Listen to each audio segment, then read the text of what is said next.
പ്രിയപ്പെട്ട എനിക്ക് ഏറ്റവും വളരെ സ്നേഹമുള്ള ഷിനോ സാമച്ചൻ, മർദ്ദമറി സമാജത്തിന്റെ എല്ലാ പ്രവർത്തകരുമേ, ന്യൂസിലാൻഡ് ഏരിയയിൽപ്പെട്ട ദേവാലയങ്ങളിലെ വികാരിമാര്, എനിക്ക് വാത്സല്യമുള്ള സഹോദരിമാരെ, കൃതനാമത്തിൽ സ്നേഹവന്ദനം. മർദ്ദമറിയം സമാജത്തിന്റെ വാർഷിക പരീക്ഷയോടനുബന്ധിച്ച് ഈ ഒരു പ്ലാറ്റ്ഫോമിലൂടെ എസ്തേർ, രൂത്ത് എന്നീ പുസ്തകങ്ങളെ പറ്റി പഠിക്കുവാൻ തക്കവണ്ണം നിങ്ങൾ കാണിച്ചിരിക്കുന്ന താല്പര്യത്തെ ഞാൻ പ്രാർത്ഥനയോടുകൂടി ഓർക്കുകയാണ്. യഥാർത്ഥത്തില് ഈ വേദവായനയും പഠനവും എന്ന് പറയുന്നത് അത്ഭുത രോഗശാന്തിക്കോ അതിശയത്തിനോ സമ്പത്ത് കിട്ടാനോ ജോലി സ്ഥിരതയ്ക്കോ മാത്രമല്ല എന്നും ഇത് പഠനാത്മകമാക്കി തീർക്കണമെന്നും ചിന്തിക്കുന്ന ഒരു സമൂഹം നമ്മുടെ സമൂഹത്തിലും സഭയിലും ഉയർന്നു വരണം. ഇന്ന് എവിടെ പോയാലും അത്ഭുത രോഗശാന്തി ശുശ്രൂഷകൾ, അത്ഭുത പ്രവർത്തനങ്ങൾ, അതിൻ്റെയൊക്കെ പിന്നാലെ ആൾക്കാർ. പ്രാർത്ഥനയ്ക്ക് പോയാൽ നിനക്ക് എന്തോ കിട്ടിയെന്ന് ചോദിക്കുന്ന ഒരു വലിയ വിഭാഗം നമ്മളുടെ ഇടയിലുണ്ട്. എന്നാൽ ആദിമകാലം തൊട്ട് തന്നെ സഭാചരിത്രം പരിശോധിക്കുകയാണെങ്കിൽ അതിനേക്കാൾ ഉപരി എന്ത് കിട്ടുമെന്നൊന്നുമല്ല, അതിനേക്കാൾ ഉപരി എന്തൊക്കെ എൻ്റെ സമൂഹത്തിന് ചെയ്യാൻ സാധിക്കും എന്ന രീതിയിൽ ചിന്തിച്ച് പഠിച്ച ഒരു വലിയ വിഭാഗം നമ്മളുടെ ഇടയിലുണ്ടായിരുന്നു. അപ്പൊ അതിന്റെ തുടർച്ചയാണ് യഥാർത്ഥത്തില് നമ്മൾ നേടിയിട്ടുള്ള എല്ലാ ആത്മീക ജ്ഞാനവും. കപ്പദോക്യൻ പിതാക്കന്മാര്, നിസായിലേമാർ ഗ്രിഗോറിയോസ്, നാസിയാൻസിലേമാർ ഗ്രിഗോറിയോസ്, ബെസേലിയോസ്, തുടർന്ന് വന്ന ശ്രേഷ്ഠ പിതാക്കന്മാര്, പീഡന കാലഘട്ടത്തിൽ ഉണ്ടായിരുന്ന പിതാക്കന്മാര്, അപ്പോസ്തോലിക് ഫാദേഴ്സ്, അപ്പോളജിസ്റ്റ്, ഇവരൊക്കെ തന്നെ എന്ന് വെച്ചാൽ അസാമാന്യമായ അറിവുകളുള്ളവരായിരുന്നു.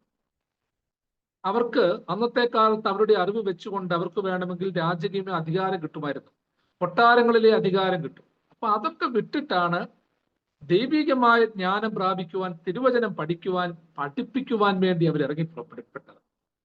അന്നത്തെ ഗ്രീക്ക് റോമൻ പാരമ്പര്യത്തിൽ ക്രിസ്തീയ വിശ്വാസം അവർക്ക് പഠിപ്പിക്കണമായിരുന്നു. ഉദാഹരണത്തിന് തൃത്വത്തെക്കുറിച്ച് പഠിപ്പിക്കാൻ. തൃത്വത്തെക്കുറിച്ച് പഠിപ്പിക്കാൻ തുടങ്ങിയപ്പോൾ അവർ ചിന്തിച്ചു, എങ്ങനെ തൃത്വത്തെക്കുറിച്ച് പഠിപ്പിക്കാൻ പറ്റും? മൂന്നെങ്ങനെ ഒന്നാകും? ഒന്നൊന്നിനേക്കാൾ വലുതല്ലേ, ചെറുതല്ലേ? വേർതിരിക്കാത്ത ബന്ധം, ഇൻസെപ്പറബിൾ റിലേഷൻ എങ്ങനെ പഠിപ്പിക്കാം? പണ്ഡിതന്മാരായ പിതാക്കന്മാർ പറഞ്ഞു കൊടുത്തു, നിങ്ങൾ സൂര്യനെ നോക്കുക. സൂര്യനില് ചൂടുണ്ട്, സൂര്യനില് പ്രകാശമുണ്ട്, സൂര്യൻ എന്ന് പറയുന്ന ആ ഒരു എൻറ്റിറ്റി ഉണ്ട്. അപ്പം സൺ എന്ന് പറയുന്ന ഒരു എൻറ്റിറ്റി ഉണ്ട്, അതോടൊപ്പം തന്നെ അതിനേക്കാൾ ഉപരിയായിട്ട് ഹീറ്റ് ഉണ്ട്, ലൈറ്റ് ഉണ്ട്. അപ്പൊ ഈ ഹീറ്റും ലൈറ്റും ഒന്നും വേർപെടുത്താൻ നമുക്ക് പറ്റത്തില്ല. സണ്ണ്, അതായത് സൂര്യൻ ഇല്ലാത്ത ചൂടും വെളിച്ചവും ഇല്ല, അല്ലെങ്കിൽ ചൂടില്ലാത്ത സൂര്യനില്ല, വെളിച്ചമില്ലാത്ത സൂര്യനില്ല. അപ്പൊ ഇതിനെ ഒന്നും വേർതിരിക്കാൻ പറ്റത്തില്ല. അപ്പൊ നമ്മളുടെ പിതാക്കന്മാര് താത്വികമായും, അത് ഓർത്തോ, ഫിലോസോഫിക്കലി, ലോജിക്കലി, സ്പിരിച്വലി, ബിബ്ലിക്കലി അവര് വേദഭാഗങ്ങളെയൊക്കെ വിശദീകരിച്ചു. ഞാനിത് ആമുഖമായിട്ട് നിങ്ങളോട് പറയാനുള്ള കാരണം, ഇത്തരത്തിലുള്ള പഠനം കൊണ്ട് നിങ്ങൾ ഒരു കാര്യം ചിന്തിച്ചോണം, എന്തിനാ ഇതൊക്കെ പഠിക്കുന്നത്? ഇതൊക്കെ പഠിക്കുന്നതിന്റെ ഉദ്ദേശം എന്താണെന്നൊരു പക്ഷേ നിങ്ങൾക്ക് തോന്നിപ്പോകും. പക്ഷെ ഒരു പ്രധാനപ്പെട്ട കാര്യം, നമ്മുടെയൊക്കെ പിള്ളേർ ചിന്തിക്കുന്നത് എന്തുവെന്നറിയോ? നിങ്ങളൊക്കെയാണ് ഓവർ ടൈം ചെയ്ത് ജോലി ചെയ്യുന്നവരാണ്, പലവിധമായ തിരക്കുകൾ ഒത്തിരി ഉള്ളവരാണ്. പക്ഷെ നമ്മുടെ പിള്ളേരെന്ന് വെച്ചാൽ അവർക്ക് പഠിക്കുക എന്നുള്ളത് മാത്രമേ ഉള്ളൂ. നാട്ടിലെ പോലെ കന്നുകാലി വളർത്തലോ അല്ലെങ്കിൽ മറ്റു ജോലിയോ ഒന്നുമില്ല, അല്ലെങ്കിൽ അവിടവുമായിട്ട് ബന്ധപ്പെട്ട ലിമിറ്റഡ് ജോലികൾ മാത്രമാണ് കൊച്ചു പിള്ളേർക്കൊക്കെ ഉള്ളത്. പക്ഷെ ഈ പിള്ളേരുടെ ചിന്ത എന്തുവെന്നറിയാമോ? നമ്മൾ പിള്ളേരുടെ അടുത്ത് ചുറ്റിയിരിക്കുക, എടാ പഠിക്കടാ പഠിക്കടാ, പഠിക്കടി പഠിക്കടി എന്ന് പറഞ്ഞുകൊണ്ട് നിർബന്ധിക്കുക. അപ്പൊ ഈ പിള്ളേർക്ക് തോന്നിയ അപ്പനും അമ്മയ്ക്കും എന്ത് സുഖമാണെന്നറിയാമോ? ഞങ്ങൾക്ക് ഹോംവർക്ക് ചെയ്യണം, ഞങ്ങൾക്ക് പഠിക്കാനുണ്ട്, പള്ളിയിൽ പോകണം, രാവിലെ എഴുന്നേൽക്കണം, സ്കൂളിലെ കാര്യങ്ങളെ. അപ്പൊ ഭയങ്കര ഇതാ. അപ്പൊ നമ്മൾ അവരുടെ ചുറ്റുവട്ടത്തിരുന്നുകൊണ്ട് നീ പഠിക്കടാ പഠിക്കടാ എന്ന് പറയുന്നതിനേക്കാളും ഉപരിയായിട്ട് അവര് പഠിക്കുന്നതിന്റെ അടുത്തോട്ട് നിങ്ങളൊരു ഡയറിയും നീ പഠിക്കാനുള്ള പുസ്തകവും ഒക്കെ ഇരുന്നു കഴിഞ്ഞാലുണ്ടല്ലോ, അവർക്ക് തന്നെ ഒരു പോസിറ്റീവ് സ്പിരിറ്റാ. എടാ എന്റെ അമ്മയും പഠിക്കാനിരിക്കുക. അപ്പൊ നിങ്ങൾ തുടർന്ന് പഠിക്കാൻ അവരോട് പറയേണ്ട കാര്യമേ വരുന്നില്ല. അത് വരാത്തതിന്റെ കാരണം എന്ന് വെച്ച് കഴിഞ്ഞാൽ നിങ്ങൾ പഠിക്കുന്നത് അവർ കാണുന്നു. അതുകൊണ്ട് ഈ പരീക്ഷയ്ക്ക് വേണ്ടി മാത്രമല്ല, തുടർന്നുള്ള എല്ലാ കാര്യത്തിനു വേണ്ടി നിങ്ങൾ നന്നായിട്ട് പഠിക്കണം. വേദപുസ്തകം എല്ലാ ദിവസവും വായിക്കണം.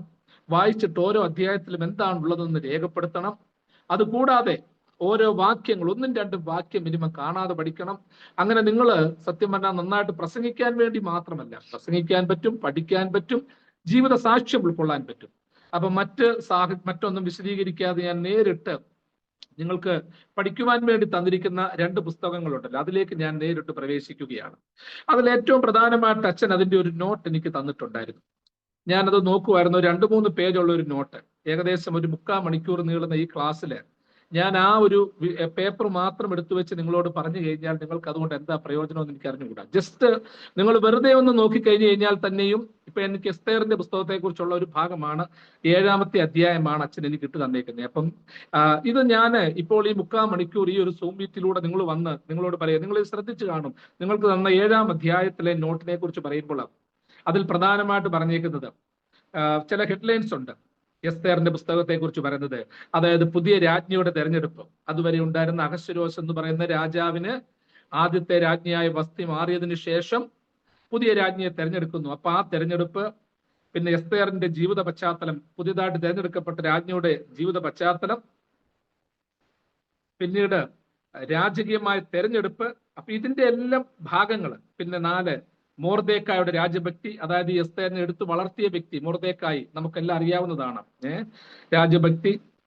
അടുത്തതായിട്ട് പ്രവാസത്തിലും വിശ്വാസ ജീവിതനിഷ്ഠ പാലിക്കുന്നത്, സൽസ്വഭാവം ദൈവഹിതപ്രകാരമുള്ള തെരഞ്ഞെടുപ്പിലേക്ക് നയിക്കുന്നു. അപ്പൊ ഇങ്ങനെയുള്ള ചില ഒരു 4-5 തലക്കെട്ടുകളാണ് ഇതിനകത്തിലുള്ളത്. അപ്പൊ ഞാനിത് പറയാൻ വേണ്ടി നിങ്ങളോട് ഇത് ഓരോന്നും പറഞ്ഞിട്ട് ഇതിനെക്കുറിച്ച് വ്യാഖ്യാനിക്കേണ്ട കാര്യമില്ല. അതുകൊണ്ട് ഞാൻ ചെയ്യാൻ ഉദ്ദേശിക്കുന്നത് ഈ കാര്യങ്ങളെല്ലാം തന്നെ നിങ്ങൾ വ്യക്തമായിട്ട് പഠിക്കുന്നതാണ്. അപ്പൊ ഞാൻ ഈ 2 പുസ്തകങ്ങളെ കുറിച്ച്, ഇതിൽ എസ്തേറിനെ മാത്രമാണ് തന്നിരിക്കുന്നതെങ്കിലും രൂത്തിന്റെയും എസ്തേറിന്റെയും പുസ്തകത്തെ കുറിച്ചുള്ള ഒരു കോമൺ എന്ന് വെച്ചാൽ ചില തലക്കെട്ടുകളിലൂടെ നിങ്ങൾക്ക് പെട്ടെന്ന് അത് എഴുതിയെടുക്കാൻ പറ്റും. നിങ്ങളത് കേൾക്കുന്നുണ്ടെന്ന് വിശ്വസിക്കുന്നു. അത് നിങ്ങൾക്ക് എഴുതിയെടുക്കാൻ പറ്റും. അവസാനം ഒരു 5-6 മിനിറ്റ് എന്തെങ്കിലുമൊക്കെ ചോദ്യങ്ങൾ ചോദിക്കാനുള്ള കാര്യങ്ങളും കിട്ടും. അപ്പൊ ഞാൻ പ്രധാനമായിട്ട് ഉദ്ദേശിക്കുന്നത്, ഇപ്പം എസ്തേർ എന്ന് പറയുന്ന പുസ്തകത്തിലെ പ്രധാനപ്പെട്ട തീംസ് എന്തൊക്കെയാണ് എന്ന് വെച്ചാൽ, ബിബ്ലിക്കൽ തീംസ് ഉണ്ട്, അതിന്റെ സ്പിരിച്വൽ തീംസ് കാണും. അത് നിങ്ങൾക്ക് പെട്ടെന്ന് മനസ്സിലാക്കാം. നിങ്ങൾക്ക് എസ്സേ ആയിട്ടും ഏത് കാര്യത്തിന് നിങ്ങൾക്ക് ഉപയോഗിക്കാം. അപ്പൊ അതുകൊണ്ട് തലക്കെട്ടുകളൊന്നും ഇല്ലാതെ പറഞ്ഞു തുടങ്ങട്ടെ. എസ്തേർ എന്ന് പറയുന്ന പുസ്തകത്തിൽ 10 അധ്യായങ്ങളാണുള്ളത്. അന്നത്തെ കാലത്തെ ഇന്ത്യ മുതൽ, അതായത് ഹിന്ദു ദേശം മുതലുള്ള ഏകദേശം 127 പൂശ് വരെയുള്ള 127 സംസ്ഥാനങ്ങളുമാണ് വിശാലമായ ഒരു സാമ്രാജ്യം ഭരിച്ചിരുന്ന അഹശ്വേരോശ് എന്ന് പറയുന്ന ഒരു വലിയ രാജാവ്. ആ രാജാവിന് ഒരു രാജ്ഞി ഉണ്ടായിരുന്നു, എസ്തേർ, വസ്തി രാജ്ഞി. ഇവരെ സംബന്ധിച്ചിടത്തോളം, ഈ വസ്തി രാജ്ഞിയെ സംബന്ധിച്ചിടത്തോളം രാജാവിന്റെ പ്രിയപ്പെട്ട രാജ്ഞിയായിരുന്നു. എന്നാൽ ഒരു വലിയ വിജയത്തിന് ശേഷം രാജാവും പ്രഭുക്കന്മാരും ഒക്കെ സന്തോഷിച്ചിരുന്നപ്പോൾ രാജാവ് അവരോട് ചോദിച്ചു, ഞാൻ നിങ്ങൾക്ക് വേണ്ടി എന്ത് ചെയ്യണം? അപ്പോൾ പറഞ്ഞു, അങ്ങയുടെ രാജ്ഞി വന്ന് ഈ കുടിച്ചു മതിച്ചിരുന്നവരുടെ മധ്യത്തിൽ ഒരു ഡാൻസ് ആടണം. നിങ്ങൾക്കറിയാവുന്നതാണ്. അപ്പോൾ അവരെ വിളിക്കാൻ ആളെ വിട്ട് കഴിഞ്ഞപ്പം രാജ്ഞി പറഞ്ഞു, വേറെ പണി നോക്കാൻ പറഞ്ഞു. രാജാവൊക്കെ വേറെയാ, പക്ഷേ ഞാനൊരു ഭാര്യയാണ്. എന്റെ സൗന്ദര്യവും എന്റെ പ്രകടനവും ഒക്കെ എന്റെ ഭർത്താവിനോടാ, എന്റെ രാജാവിനോടാ. എനിക്ക് ഈ വന്ന് കുടിച്ചു മതിച്ചിരിക്കുന്നവന്മാരുടെ മുമ്പിൽ കിടന്ന് ആടാനും പാടാനും ഒന്നും എന്നെ കൊണ്ട് പറ്റത്തില്ല എന്ന് പറഞ്ഞ് അവള് മാറി. എന്നാൽ മദ്യത്തിന്റെയും മറ്റും അടിമയിലായിരുന്ന രാജാവിൽ ഒരു ലക്ഷ്യബോധമില്ലാതെ മറ്റുള്ളവരുടെ വാക്ക് കേട്ട് അവളെ ഉപേക്ഷിക്കുന്നു.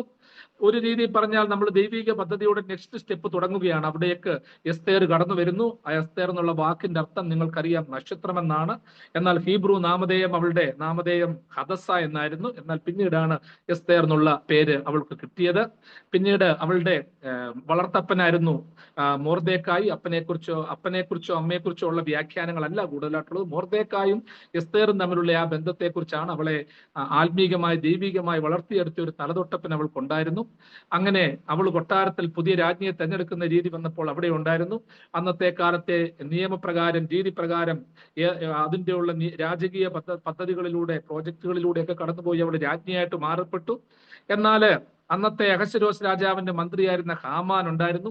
ഈ ഹാമാനെ സംബന്ധിച്ചിടത്തോളം മൊർദെഖായി എപ്പോഴും ഒരു ശത്രുവായിരുന്നു. അവനെ വണങ്ങിയിട്ടില്ല. കാരണം ഞാൻ എൻ്റെ ദൈവത്തെയാ വണങ്ങുന്നത് എന്നുള്ള രീതിയിൽ നിന്ന് മൊർദെഖായി എന്തുവാണേലും അവനെ കൊല്ലാൻ വേണ്ടി അവിടെ ഉണ്ടാക്കിയിരുന്ന ഒരു വലിയ കഴുമരം ഹാമാൻ എപ്പോഴും വെച്ചിട്ടുണ്ടായിരുന്നു. അവസാനം ഹാമാനെ അതിൽ തൂക്കിയ കഥയൊക്കെ നിങ്ങൾക്കറിയാം. എസ്തേർ രാജ്ഞിയാകുന്നു, യഹൂദന്മാരുടെ ഒരു വീണ്ടെടുപ്പ്. അപ്പം ഇതാണ് പ്രധാനമായിട്ട് എസ്തേർ എന്ന് പറയുന്ന പുസ്തകത്തിലുള്ളത്. എന്നാൽ ഇതിലെ പ്രധാനപ്പെട്ട തീമുകൾ ഞാൻ പറയുന്ന ഒരു 7 തീംസ് പ്രധാനമായിട്ട് പറയാം. നിങ്ങൾ അതൊന്ന് നോട്ട് ചെയ്തോണം കേട്ടോ. ഒന്നാമതായിട്ട്, courage in the face of uncertainty. അതായത് അസ്ഥിരതയാകുന്ന സാഹചര്യത്തിൽ, ഒരു അസ്ഥിരതയിൽ, ഒരു നിരാശയുടെ സാഹചര്യത്തിൽ ഒരു വിശ്വാസിക്കുണ്ടാകേണ്ട ധൈര്യം എന്ന് വെച്ചാൽ courage in the face of uncertainty. അതായത് എസ്തേറിന്റെ പുസ്തകം 4-ാം അധ്യായം 16-ാം വാക്യം, അതായത് Esther chapter 4 verse 16, Esther chapter 5 verses 1-2. അപ്പൊ ഇതിന്റെ അകത്തിൽ പറയുന്നത് നമ്മൾ പ്രത്യേകിച്ച് ശ്രദ്ധിച്ചോണം. എസ്തേറിന്റെ ഒരു ക്യാരക്ടറെ കുറിച്ച് പറയുകയാണ്. It shows that faith can drive us to take bold steps even in uncertainty.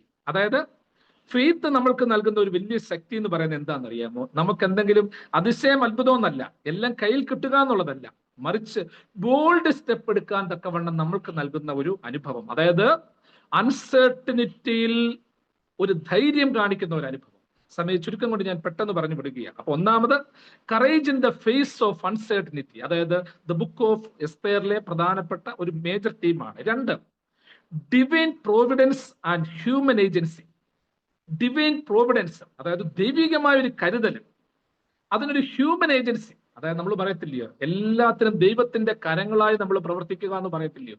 ദൈവത്തിന്റെ കരം ഭൗതികമായിട്ട് കാണാനില്ല, ചില മനുഷ്യരിലൂടെയും വ്യക്തികളിലൂടെയും ഇത് കാണുന്നത്.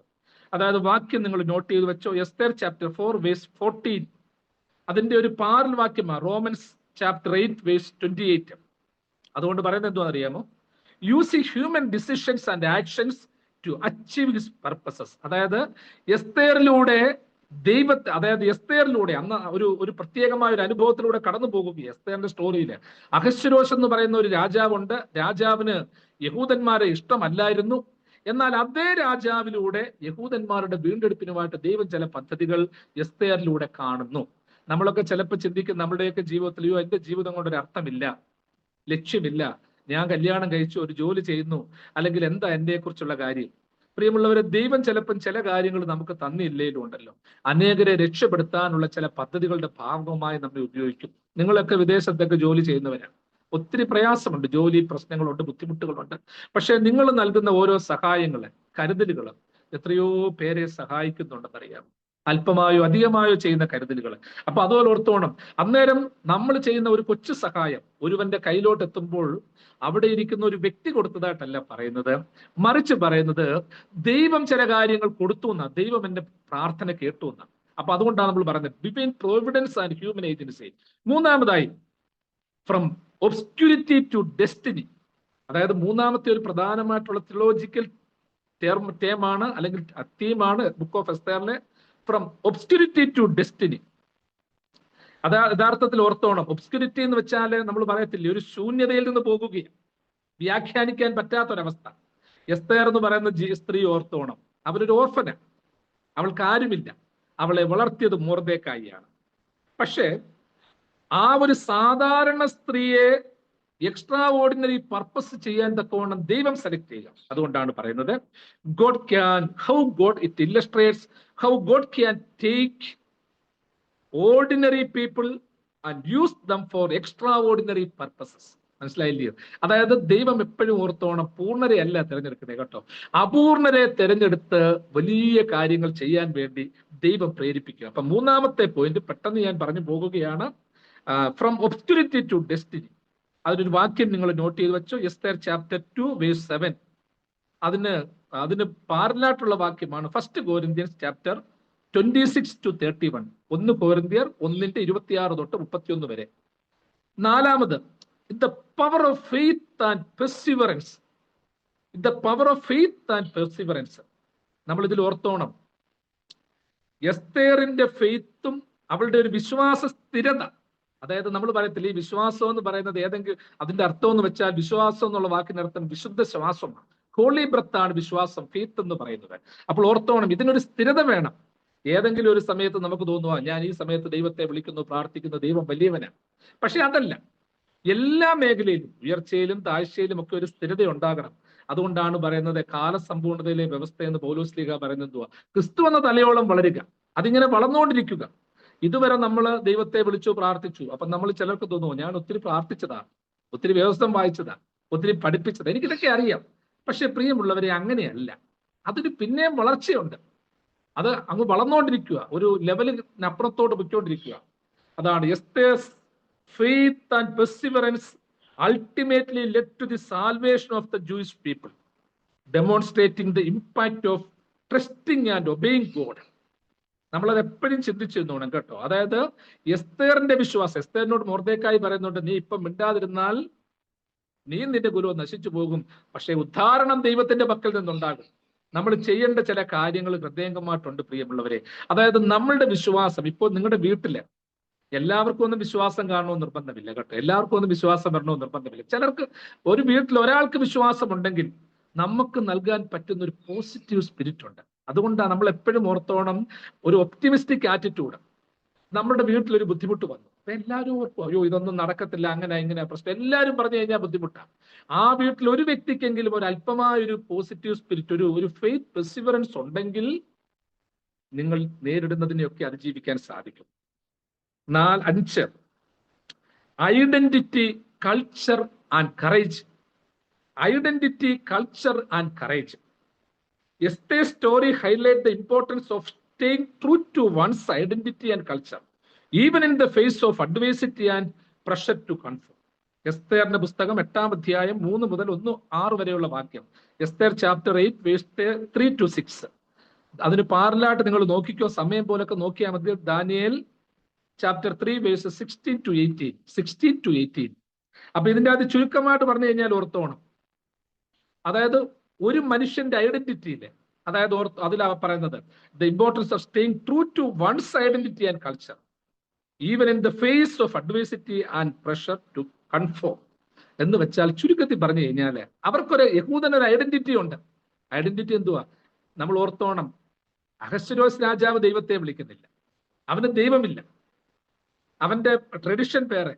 യഹൂദന്റെ ജൂയിഷ് ട്രഡിഷൻ ഒന്നുണ്ട്, അതായത് ജൂസ് കൾച്ചർ, ഐഡന്റിറ്റി, കറേജ്, ഇതെല്ലാം വ്യത്യസ്തമാണ്. യഹൂദന്റെ ധൈര്യവും അഹശ്വേരോസിന്റെ ധൈര്യവും വ്യത്യസ്തമാണ്. ഓർത്തോ, ഹിന്ദുദേശം മുതൽ കൂശ് വരെ, അതായത് ഹിന്ദുദേശം എന്ന് പറയുന്നത് ഇന്ത്യ മുതൽ എന്നാണ് പറഞ്ഞു വരുന്നത് കേട്ടോ. ഇൻഡസ് വാലി കൾച്ചറും ഒക്കെ ഉള്ള നമ്മുടെ രാജ്യത്തെ കുറിച്ച് ഹിന്ദുദേശം എന്നുള്ള രീതിയിൽ കേട്ടോ, ആ രീതിയിലാണ് പറഞ്ഞു വരുന്നത്. അപ്പൊ നമ്മൾ ഒരു കാര്യം ആലോചിച്ചോണം, മനസ്സിൽ എപ്പോഴും ഓർത്തോണം, നമ്മൾക്കൊരു ഐഡന്റിറ്റി. നമ്മൾ എവിടെങ്കിലും പോയി കഴിഞ്ഞാൽ നമ്മൾ പറയത്തില്ലയോ, എന്താ പറയുന്നത്, പാമ്പിനെ കഴിക്കുന്ന നാട്ടിൽ ചെന്നാൽ നടുക്കണ്ണം കഴിക്കണമെന്ന് പറയും. അങ്ങനെയല്ല, നമ്മൾ ചിലതുമായിട്ടൊക്കെ നമ്മളൊന്ന് താതാത്മ്യപ്പെടണം. പക്ഷേ നമുക്കൊരു ഐഡന്റിറ്റി ഉണ്ട്. നമ്മൾ ഓർത്തോണം, we all are orthodox Christians, Thomas Christians. We all are the sons and daughters of God the almighty. നമുക്ക് എപ്പോഴും നമ്മളുടെ വേഷത്തിലാകാം, ഭാവത്തിലാകാം, സംസാരത്തിലാകാം, ശൈലിയിലാകാം, ഇതിലെല്ലാം തന്നെ നമ്മൾ ചിലതൊക്കെ പാലിക്കണം. അത് ആ ഒരു ഐഡന്റിറ്റി നമുക്ക് ഉണ്ടാകണം. കണ്ടാൽ നമ്മളെ തോന്നണം, വിശുദ്ധ മൂറോനഭിഷേകം പ്രാപിച്ച ഒരു വിശ്വാസിയെ കണ്ടാൽ അവനൊരു ഐഡന്റിറ്റി ഉണ്ടാകണം. എന്ന് നമ്മളുടെ പ്രശ്നം ഈ ഐഡന്റിറ്റി ഇല്ല എന്നുള്ളത്. അപ്പം ortho, identity, culture and courage. 6th point is hidden purposes, revealed glory. Hidden purposes, revealed glory എന്ന് വെച്ചാൽ how God works behind the scenes to bring about his glory and salvation, often using unexpected people and circumstances. Esther chapter 7 verses 3-6. Esther chapter 7 3-6. Isaiah chapter 55 verses 8 and 9. എന്ന് വെച്ചാൽ unexpected ആയിട്ടുള്ള, നമ്മളെപ്പോഴും പറയത്തില്ല, ചില volleyball ഒക്കെ കളിക്കുമ്പോൾ നിങ്ങൾ കണ്ടിട്ടില്ലേ, ചിലരിങ്ങനെ അടിക്കാൻ നോക്കി നിൽക്കുക. നമ്മളിത് ഇങ്ങനെ ചാടി ബ്ലോക്ക് ചെയ്ത് നിൽക്കുമ്പോൾ തോന്നും അവൻ ഇപ്പൊ അടിച്ചെന്ന് വിചാരിക്കും, പക്ഷെ അടിക്കുന്നവൻ വേറെ. അതുകൊണ്ടാണ് പറയുന്നത്, ദൈവത്തിന്റെ മഹത്വം വെളിപ്പെടുത്തുവാൻ ദൈവം തിരഞ്ഞെടുക്കുന്ന വ്യക്തിത്വങ്ങൾ, ദൈവത്തിന്റെ രഹസ്യമായ പദ്ധതികൾ നടപ്പിലാക്കുവാൻ ദൈവം ചിലരെ കണ്ടിട്ടുണ്ട്. അത് അധികാരത്തിലാണെങ്കിൽ, ജീവിതത്തിലാണെങ്കിൽ, സാക്ഷ്യത്തിലാണെങ്കിൽ നമ്മൾ എത്ര കടന്ന് ആള് കളിച്ചിട്ടും കാര്യമില്ല. ദൈവം ചില കാര്യങ്ങൾ ചെയ്യാൻ ചിലരെ ചുമതലപ്പെടുത്തിയിട്ടുണ്ട്. ഇവിടെ എസ്തേറിന്റെ ജീവിതത്തിൽ അതാ, എസ്തേറിനെ കൊണ്ട് ചെയ്യാൻ ചുമതലപ്പെടുത്തിയിരുന്നത് എസ്തേർ തന്നെ ചെയ്യണം. അവിടെ മറ്റൊരുത്തൻ ചെയ്തിട്ട് കാര്യമില്ല, അതിൽ നിന്ന് ഒളിച്ചോടാൻ പറ്റത്തില്ല. യോനായെ കൊണ്ട് പറയാൻ ഉദ്ദേശിച്ചിട്ട് ദൈവം യോനായെ കൊണ്ട് തന്നെ പറയിപ്പിക്കും, മറ്റൊരുത്തിനെ കൊണ്ട് പറയിപ്പിക്കത്തില്ല. പറഞ്ഞത് മനസ്സിലായി കാണുമെന്ന് വിശ്വസിക്കുന്നു. Hidden purposes and revealed glory. അതിന്റെ last point, 7th point, risking all for the greater good. Risking all for the greater good. മനസ്സിലായോ? സംഭവിക്കുന്നതെല്ലാം കൂടുതൽ നന്മയ്ക്ക് വേണ്ടിയാണ്. നമ്മൾ പറയത്തില്ലയോ, സംഭവിച്ചത് നല്ലത്, സംഭവിക്കാനിരിക്കുന്നതും നല്ലതിന്, സംഭവിക്കാൻ പോകുന്നതും നല്ലത്, സംഭവിച്ചതും സംഭവിച്ചുകൊണ്ടിരിക്കുന്നതും സംഭവിക്കാൻ പോകുന്നതും നല്ലതിനെന്ന് നമ്മൾ പറയുന്നുണ്ടെങ്കിൽ ഓർത്തോണം, risking all for the greater good. ജീവിതത്തിൽ വരുന്ന ചില പ്രത്യേക പ്രതിസന്ധികൾ, റിസ്ക് ഫാക്ടേഴ്സ് എന്ന് പറയുന്നത് കൂടുതൽ നന്മയ്ക്ക് വേണ്ടിയുള്ള ചില പദ്ധതികളാണെന്ന് നമ്മുടെ ജീവിതത്തിൽ എപ്പോഴും ചിന്തിക്കണം, അതിനുവേണ്ടി പ്രാർത്ഥിക്കുകയും ചെയ്യണം. ഇനിയും സമയ ചുരുക്കം കൊണ്ട് ഞാൻ പെട്ടെന്ന് ആ പോയിന്റ് ഒന്നുകൂടി ഒന്ന് പറഞ്ഞു പിടിക്കുക. അതുപോലെ തന്നെ രൂത്തിന്റെ പുസ്തകവും പറയാനുണ്ടല്ലോ. Courage in the face of uncertainty, നിങ്ങൾക്ക് ആ പോയിന്റ് മനസ്സിലായി കാണാം. 2, divine providence and human agency. 3, third point, from obscurity to destiny. 4, the power of faith and perseverance. 5, identity, culture and courage. 6, hidden purposes and revealed glory. 7th one, risking all for the greater good. നിങ്ങൾ ഈ 7 പോയിന്റുകളും അറിഞ്ഞിരിക്കണം. നേരത്തെ നിങ്ങൾ പഠിച്ച ആശയത്തോട് ചേർന്ന് എസ്തേറിന്റെ പുസ്തകം ഞാൻ വിത്ത് വാക്യം ഉൾപ്പെടെയാണല്ലോ ഞാൻ പറഞ്ഞേക്കുന്നത്.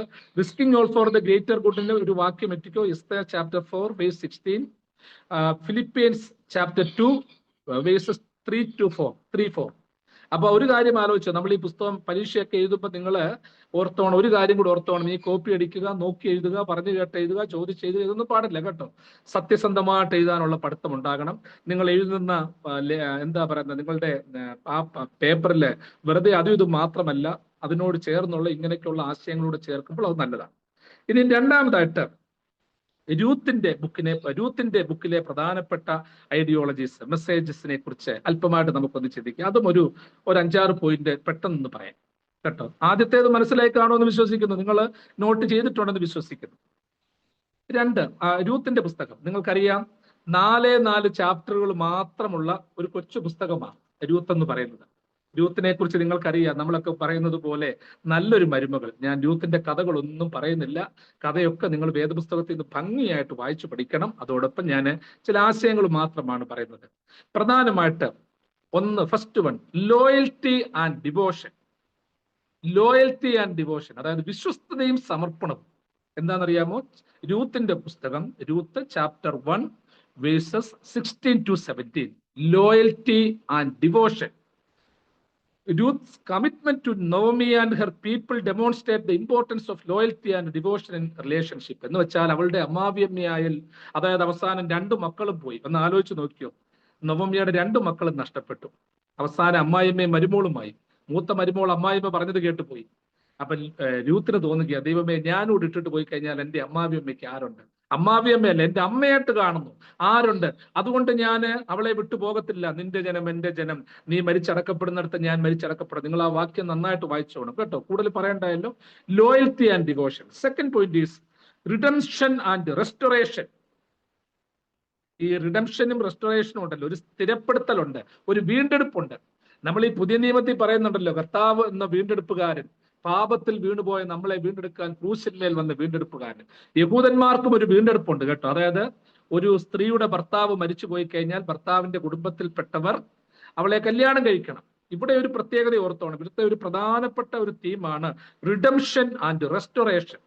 അതായത് രൂത്ത് ചാപ്റ്റർ 4 verses 13-22. അതിൽ പ്രധാനമായിട്ട് പറയുന്നത് ഈ ഒരു സ്പിരിച്വൽ റിഡംഷൻ ആൻഡ് സ്പിരിച്വൽ റെസ്റ്റോറേഷനെ പറ്റിയാണ്.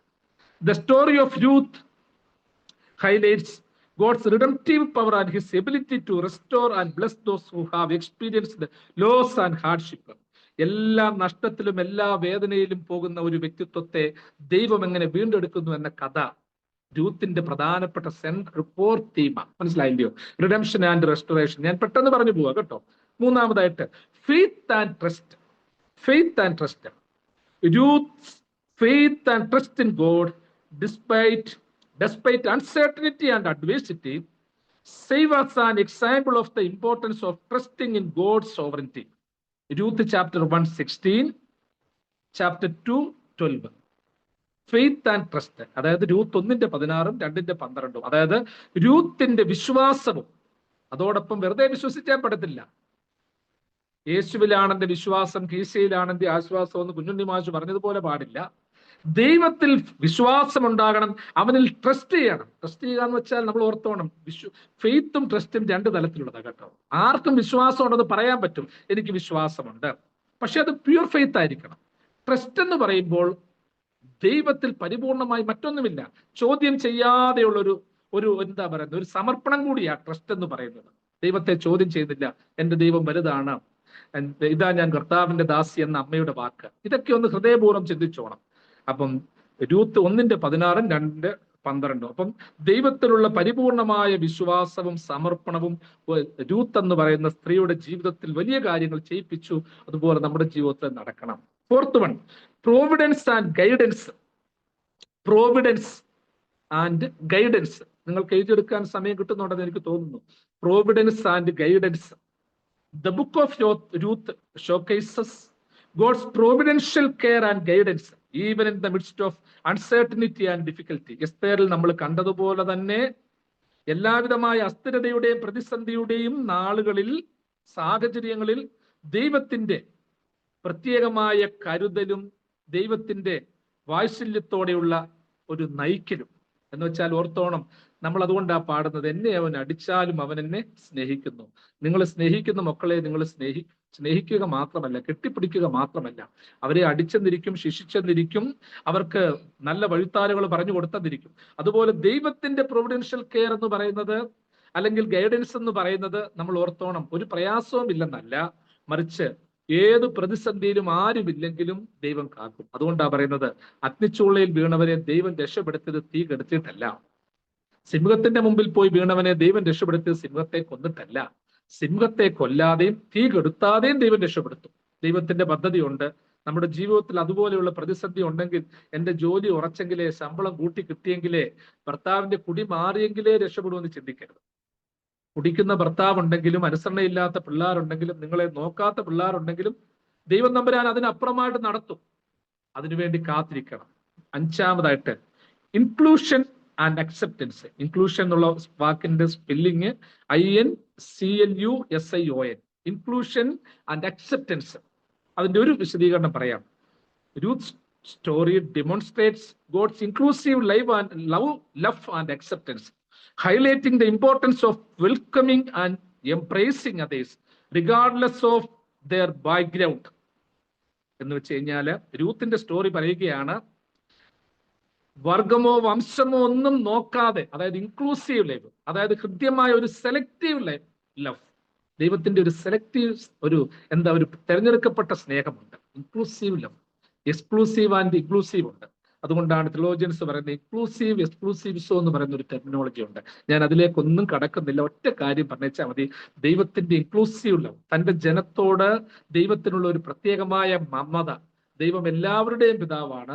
പക്ഷേ ദൈവത്തിന് തിരഞ്ഞെടുക്കപ്പെട്ടവരോട്, ദൈവത്തെ വിളിക്കുന്നവരോടുള്ള ഒരു പ്രത്യേകമായ കരുതലുണ്ട്. അതുകൊണ്ട് അവൻ നല്ലവനെന്ന് രുചിച്ചറിയണം. എല്ലാവർക്കും ദൈവത്തെ നല്ലവനാന്ന് പറയാൻ പറ്റത്തില്ല, രുചിച്ചറിഞ്ഞിട്ടേ പറ്റത്തുള്ളൂ.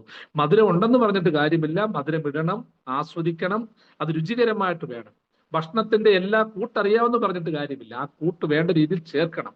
എന്നതുപോലെ ദൈവത്തിന്റെ ആ ഇൻക്ലൂഷൻ, അതായത് എപ്പോഴും ഓർത്തോണം, ദൈവത്തിന്റെ ആ ഇൻക്ലൂസീവ് ലവും അക്സെപ്റ്റൻസും എല്ലാവരെയും ചേർത്ത് നിർത്തുന്നതിന്റെ കാര്യം, എല്ലാവരെയും സ്നേഹത്തോടെ കരുതുന്നതിന്റെ കാര്യം പഠിപ്പിക്കുന്നു. അടുത്തത് humility and hard work. Humility and hard work. ഈ ഹ്യൂമിലിറ്റി, ഒരു സൗമ്യത എന്ന് പറയുന്ന സംഗതി ഉണ്ടല്ലോ. ഈ രൂത്ത് എന്ന് പറയുന്ന സ്ത്രീത്വത്തെ കുറിച്ച് നമ്മൾ പഠിക്കുമ്പോൾ ഓർത്തോണം, കഠിനാധ്വാനം എനിക്കെല്ലാം തരുമെന്ന് പറഞ്ഞുകൊണ്ടിരിക്കുമല്ല. തന്റെ അമ്മാവിയമ്മയെ നോക്കാൻ വേണ്ടി പാടത്ത് പണിക്ക് പോയി. രൂത്തിന്റെ chapter 2, Ruth chapter 2 verses 2-3 and 2-ാം അധ്യായം തന്നെ 7 മുതൽ 9 വരെയുള്ള വാക്യങ്ങൾ, 2-ാം അധ്യായം 2-3 വാക്യങ്ങളും 7 മുതൽ 9 വരെയുള്ള വാക്യങ്ങളും ഇതിൻ്റെ അകത്ത് പ്രത്യേകിച്ച് പറയുകയാണ്. അപ്പൊ ചുരുക്കത്തിൽ ഓർത്തോണം, അവളുടെ ഒരു സൗമ്യത, പോയിടത്തല്ല സൗമ്യത, ഒരു സ്ത്രീത്വം സൗമ്യതയുള്ളവളാണ്. സ്ത്രീത്വം മാത്രമല്ല, പുരുഷനും വേണം. മോശയെ കുറിച്ച് പറയുന്നത്, മോശയെ പോലെ സൗമ്യതയുള്ളവൻ ആരും ഈ ലോകത്തുണ്ടായിരുന്നില്ല. അത്ര സൗമ്യനായിരുന്നു. നമ്മൾക്കൊക്കെ നഷ്ടപ്പെട്ടു പോകുന്നത് ഈ ഹ്യൂമിലിറ്റിയാണ് കേട്ടോ. ഇതൊക്കെ പഠിക്കുമ്പോൾ ഓർത്തോണം, നമ്മൾ പരീക്ഷയ്ക്ക് വേണ്ടി മാത്രമല്ല, ഇത് നമ്മളുടെ ജീവിതത്തിനൊരു പാഠമാണ്. അവളുടെ ഹ്യൂമിലിറ്റി, അവളുടെ ഏറ്റവും വലിയ എളിമ. അതുകൊണ്ട് എന്താ സംഭവിച്ചതെന്ന് ഓർത്തോണം. രൂത്തിന്റെ ഓർത്തോണം, തലമുറയിലാണ് യേശു തമ്പുരാൻ ജനിക്കുന്നത്, ദാവീദ് ജനിക്കുന്നു. ഓർത്തോ പ്രിയമുള്ളവരെ, ആദ്യത്തെ ഭർത്താവ് പോയി, 2-ാമത് കടപ്പെട്ടവൻ കെട്ടിയില്ല, ബോവസ് എന്നവൻ സ്വീകരിക്കുന്നു, അവൻ പ്രയാസങ്ങളിൽ കൂടി കടന്നു പോകുന്നു. ഓബേദ് എന്ന മകൻ ജനിക്കുന്നു, അതിൽ ഇശായി ജനിക്കുന്നു, അതിൽ ദാവീദ് രാജാവ് ജനിക്കുന്നു, ആ തലമുറയിൽ ക്രിസ്തു ജനിക്കുന്നു. അപ്പോൾ നമ്മൾ ഓർക്കേണ്ട ഒരു പ്രധാനപ്പെട്ട ഒരു കാര്യമാണ്, സൗമ്യതയും കഠിനാധ്വാനവും ഉള്ളവരുടെ കുടുംബവും കുലവും രക്ഷപ്പെടും. സൗമ്യതയില്ലാത്തവർ, അഹങ്കരിക്കുന്നവരുടെ കുടുംബം തകരും എന്നുള്ളത് അറിയാം. അവസാനമായിട്ട് God sovereignty in human affairs. ദൈവത്തിന്റെ ഒരു അധീശത്വം, സർവാധിപത്യം മനുഷ്യ കാര്യങ്ങളിൽ ഉണ്ടാകുന്നത് എപ്പോഴും ശ്രദ്ധേയമാണ്. അതാണ് രൂത്ത് ചാപ്റ്റർ 4 വേഴ്സസ് 13 to 22. ഈ തലക്കെട്ടുകളിലൊക്കെ വെച്ച് നിങ്ങൾ പഠിച്ചാൽ നിങ്ങൾക്ക് നന്നായിട്ട് പഠിക്കാനും എഴുതാനും പറ്റും കേട്ടോ. മറ്റു കാര്യങ്ങളൊക്കെ നിങ്ങൾ വായിച്ചു നോക്കിക്കോണം. രൂത്ത് 4:13 തൊട്ട് 22 വരെ. സങ്കീർത്തനം 138:8. ഇതിൽ എപ്പോഴും പറയുന്ന ഒരു കാര്യം എന്താ അറിയാമോ? ദൈവത്തിന്റെ ശക്തി ഓർഡിനറി പീപ്പിൾ, ഓർഡിനറി ജനത്തെ തെരഞ്ഞെടുത്ത് എസ്തേറിന്റെ കാര്യം പറഞ്ഞതുപോലെ കേവലം ഒരു എസ്തേർ, അന്ന് രൂത്ത് എന്ന് പറയുന്ന ഒരു സ്ത്രീ അവിടെ ഇല്ലായിരുന്നുവെങ്കിൽ, അവൾ അമ്മായിയമ്മയെ വിട്ടിട്ട് പോയിരുന്നെങ്കിൽ ഈ ഒരു പദ്ധതി വരത്തില്ലായിരുന്നു. പക്ഷെ ദൈവത്തിന്റെ ഒരു പദ്ധതി ഉണ്ട്. അതുകൊണ്ടാ ദൈവത്തിന്റെ സോവറിറ്റി ചിലതിലേക്ക് നയിച്ചു വിടുകയാണ്. അതീശത്വം ദൈവം ചിലതൊക്കെ കാണുന്നുണ്ട്. നമ്മൾ എത്ര ഓടിയാലും ചാടിയാലും കാര്യമില്ല പ്രിയമുള്ളവർ. ദൈവത്തിന്റെ ഒരു പദ്ധതി അത് നടക്കണം.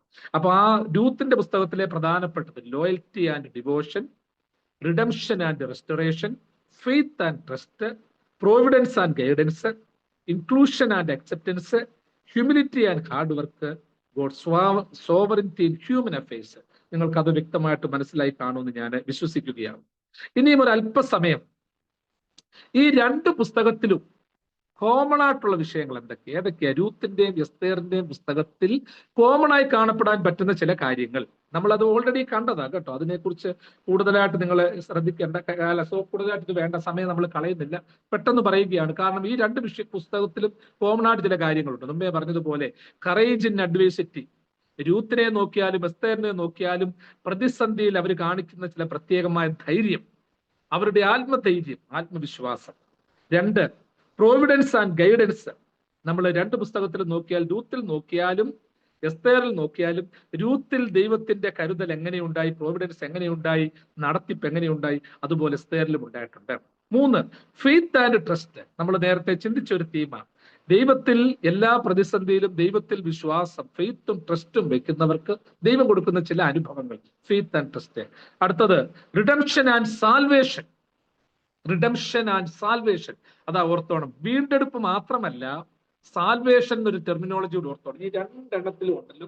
രൂത്തിലും ഓർത്തോണം, ഒരു വീണ്ടെടുപ്പുകാരൻ കടന്നു വരുന്നു. ആ വീണ്ടെടുപ്പുകാരനായി ബോവസിനെ അവതരിപ്പിക്കുകയാണ്. മനസ്സിലായോ? സാൽവേഷൻ, അതിലൂടെ ആ തലമുറ രക്ഷപ്പെടുന്നത്. കാരണം രൂത്തിന്റെ തലമുറ, ഒന്നുമില്ലാതിരുന്ന രൂത്തിന്റെ തലമുറ, മാറ എന്ന് വിളിപ്പീൻ, മാറ എന്നെ വിളിപ്പീൻ എന്ന് അമ്മായിയമ്മയായ നവമി പറഞ്ഞ ആ അനുഭവത്തിൽ നിന്ന് ദൈവം കൊടുത്ത രക്ഷ. യഥാർത്ഥത്തിൽ രക്ഷകന്റെ രക്ഷയെക്കുറിച്ച് ഈ രണ്ട് പുസ്തകങ്ങളും പറയുക. ഇത് രണ്ടും പറയുന്നുണ്ട്.